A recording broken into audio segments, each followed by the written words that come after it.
Siapa namanya, Ayah? Muhammad. Muhammad? Iya, aku akan menamainya Muhammad. Artinya yang terpuji.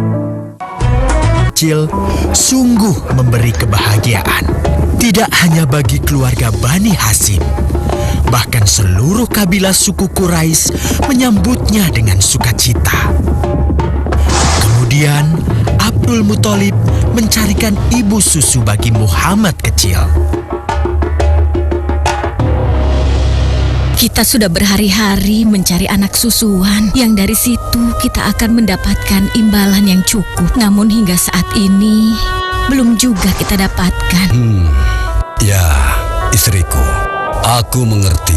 Apa kita terima saja bayi yatim itu? Muhammad maksudmu? Iya, cucu dari Abdul Muthalib. Kasihan dia. Hampir semua teman-teman dari rombongan kita tidak ada yang mau menyusuinya karena tidak ada harapan untuk mendapatkan imbalannya dari ayah bayi itu. Betul juga engkau, istriku.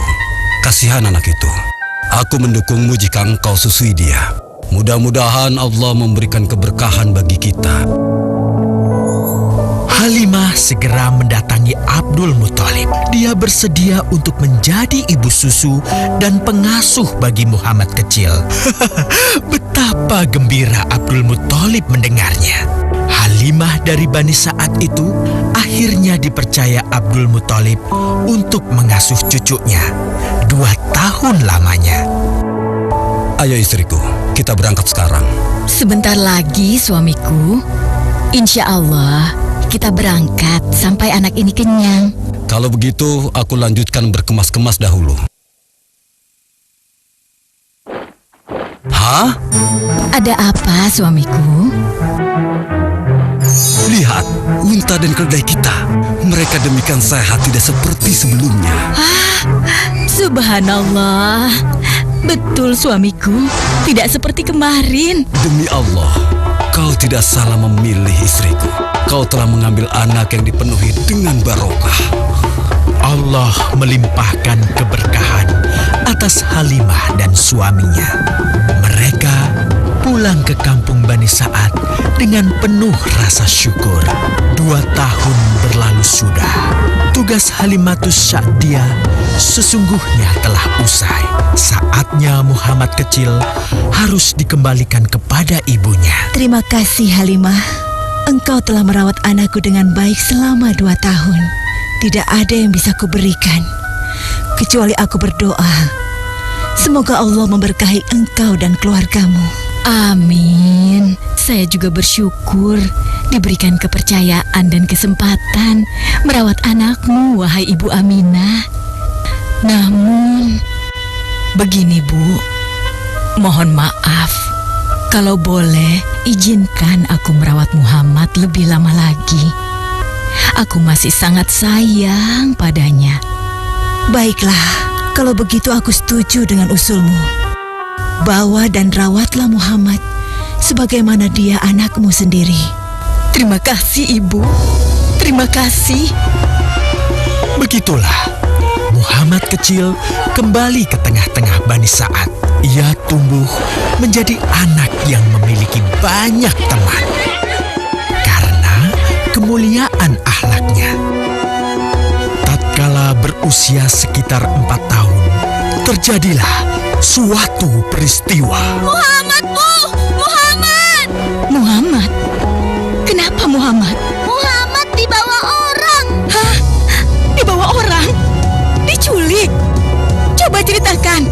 Ketika kami tengah bermain, tiba-tiba ada orang dewasa datang. Dia langsung membawa pergi Muhammad dan membunuhnya. Hah? Membunuhnya? Ya Allah, di mana? Di mana? Antarkan Ibu. Dilihatnya, Muhammad kecil tengah terduduk. Muhammad, apa yang terjadi denganmu? Dengan sangat tenang dan jelas, Muhammad kecil menceritakan apa yang telah terjadi. Bahwa seseorang telah membelah dadanya, mengambil hatinya, kemudian mencucinya dan mengembalikannya lagi ke tempatnya semula. Maka sesungguhnya yang datang itu adalah malaikat Jibril. Dia ditugaskan Allah untuk mencuci hati Rasulullah sehingga bersih dari segala kecenderungan setan. Subhanallah, sungguh anak ini bukanlah anak sembarangan. Sebaiknya aku kembalikan saja kepada ibunya. Peristiwa itu membuat Halimah sangat khawatir. Maka bergegaslah Halimah mengembalikan Muhammad kecil kepada ibunya. Menginjak usia yang ke-6 tahun, Muhammad kecil diajak ibunya untuk berziarah ke makam ayahnya, Abdullah di Yastrib. Dalam perjalanan pulang kembali ke kota Mekah, Aminah pun jatuh sakit. Dari hari ke hari, tubuhnya semakin melemah hingga di sebuah kota bernama Abwa, letaknya antara Mekah dan Yastrib. Aminah meninggal di sana, dan Muhammad kecil pun menjadi seorang anak yatim piatu. Sejak itulah Muhammad kecil dirawat dengan penuh cinta dan kasih sayang oleh kakeknya, Abdul Muthalib. Muhammad, sudah berhentilah memerah susunya. Insya Allah, sudah cukup untuk persediaan kita hari ini. Beristirahatlah sejenak. Makanlah agar kau tetap sehat.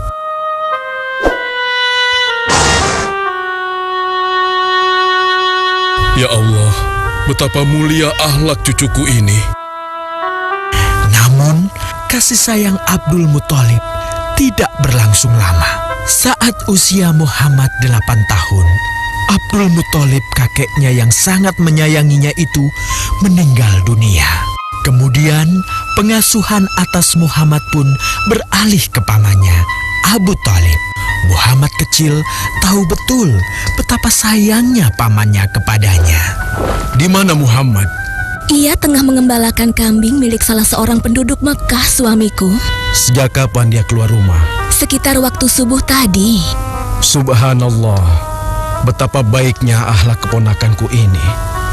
Ya Allah, maafkan ketidakmampuanku mencukupi kebutuhan keponakanku. Sayangi dan berkahilah dia. Jadikanlah dia orang yang mulia di antara manusia. Hingga saat usia Muhammad menginjak 12 tahun, pamannya Abu Thalib mengajaknya berdagang ke Syam. Sampailah mereka di satu daerah bernama Busra. Saat mereka beristirahat, datanglah seorang pendeta menghampiri. Wahai saudaraku, selamat datang di Busra. Tampaknya kalian bukan orang sini. Dari manakah kalian berasal? Terima kasih saudaraku, kami datang dari Mekah. Lalu, siapakah gerangan anak ini? Ini adalah keponakanku, Muhammad namanya. Apakah engkau bertanggung jawab atasnya, Tuan? Ya. Kemana ayahnya? Ayahnya sudah meninggal sejak ia masih dalam kandungan. Oh, apakah kini dia yatim piatu? Benar. Aku sungguh beruntung bertemu dengannya. Beruntung? Beruntung apa?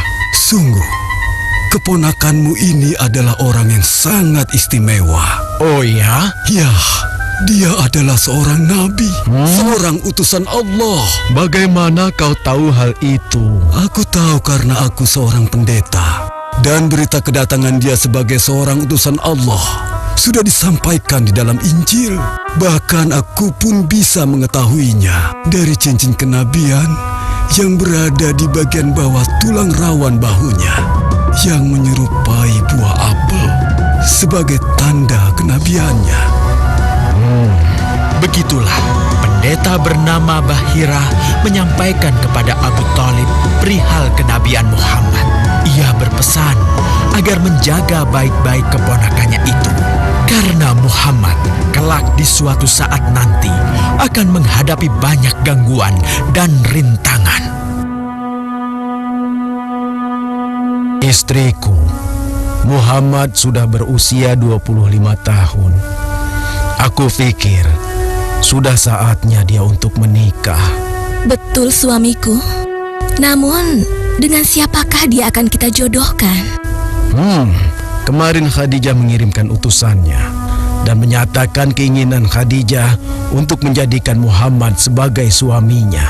Hah? Khadijah? Khadijah yang mulia itu? Betul istriku, Khadijah yang selama ini mempercayakan barang perniagaannya kepada Muhammad. Kenapa dia memilih Muhammad? Ya, Khadijah mengagumi kejujuran dan kebaikan akhlak Muhammad. Menurutmu sendiri bagaimana? Aku pikir Khadijah adalah wanita terbaik bagi Muhammad. Kita akan melamarnya. Tepat di usia 25 tahun, Nabi Muhammad menikahi Khadijah yang berusia 40 tahun. Dari pernikahan itu, mereka dikaruniai Allah 6 orang anak. 2 laki-laki adalah Al-Qasim dan Abdullah. Sedangkan putrinya adalah Zainab, Ruqayyah, Ummu Kulsum, dan Fatimah. Namun, kedua putranya itu telah nikah. Terjadilah banjir besar di kota Mekah. Kabilah-kabilah di kota Mekah pun bergotong royong membangun kembali Ka'bah. Setelah pembangunannya selesai, terjadilah perselisihan antara pemuka kabilah tentang siapakah yang paling pantas meletakkan Hajar Aswad di Ka'bah. Abu Thalib, apa yang harus kita lakukan? Kita sudah bicarakan hal ini selama 5 hari, namun tidak ada titik temu. Aku khawatir akan terjadi pertumpahan darah. Sudah, begini saja. Kita sepakati bahwa masalah ini kita serahkan kepada takdir terbaik. Lihat pintu masuk Ka'bah itu. Siapapun yang pertama kali akan melewati pintu itu, dan siapapun dia, kita tidak boleh menolaknya. Setuju? Aku juga setuju. Baiklah, aku setuju. Aku juga setuju. Baiklah, kita perhatikan bersama. Tidak lama setelah kesepakatan itu, atas izin Allah, Nabi Muhammad menjadi orang pertama yang memasuki pintu menuju Ka'bah. Alhamdulillah, segala puji bagi Allah. Ternyata Muhammad, dan memang dia adalah orang yang tidak pernah kita temui ada celah. Betul? Betul. Ya, Betul. Nabi Muhammad pun menerima kepercayaan itu. Dengan kebijaksanaannya, Nabi Muhammad meminta sehelai kain, lalu meletakkan Hajar Aswad di atasnya. Nabi Muhammad mempersilahkan seluruh pemuka kabilah untuk memegang ujung-ujungnya dan mengangkatnya secara bersama-sama. Setelah sampai pada sudut Ka'bah, giliran Nabi Muhammad meletakkan Hajar Aswad di tempatnya semula. Terhindarlah perpecahan di kota Mekah. Meskipun demikian, kegelisahan masih terus menggelayuti hati Nabi Muhammad. Kejahiliahan ada di mana-mana. Kezaliman dan kemaksiatan terus berlangsung. Ia tak habis pikir. Nabi Muhammad mulai merenung dan menyendiri untuk menghindar dari perilaku jahiliyah. Nabi Muhammad memilih tempat di sebuah goa di atas bukit sekitar Mekah. Goa Hiro. Dari mulut goa itulah Nabi Muhammad bisa memandangi kota Mekah yang dicintainya dengan pandangan yang lebih luas. Hingga suatu ketika, sesuatu yang tidak pernah terbayangkan sebelumnya terjadi. Tiba-tiba, goa itu menjadi terang benderang. Kemanapun arah mata melihat, di sanalah cahaya itu ada. Itulah malaikat Jibril. Jibril berkata, "Bacalah." Dengan gemetar, Nabi Muhammad berkata, "Aku tidak bisa membaca." Malaikat Jibril lantas merangkul Nabi Muhammad SAW dengan kuat hingga nafas beliau sesak.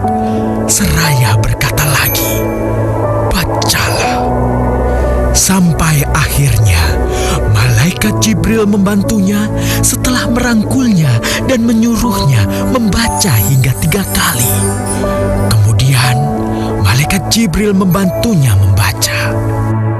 "Bacalah dengan menyebut nama Tuhanmu yang menciptakan, Dia telah menciptakan manusia dari segumpal darah. Bacalah, dan Tuhanmu lah yang paling pemurah, yang mengajarkan manusia dengan perantaraan Al-Qalam. Dia mengajarkan kepada manusia apa yang tidak diketahuinya. Kalimat suci telah terucap, resmilah sudah. Dari dalam Gua Hiro, Allah mengangkat Nabi Muhammad SAW sebagai penuntun dari kegelapan menuju cahaya, dari keburukan menjadi kebaikan, dan dari kesengsaraan tika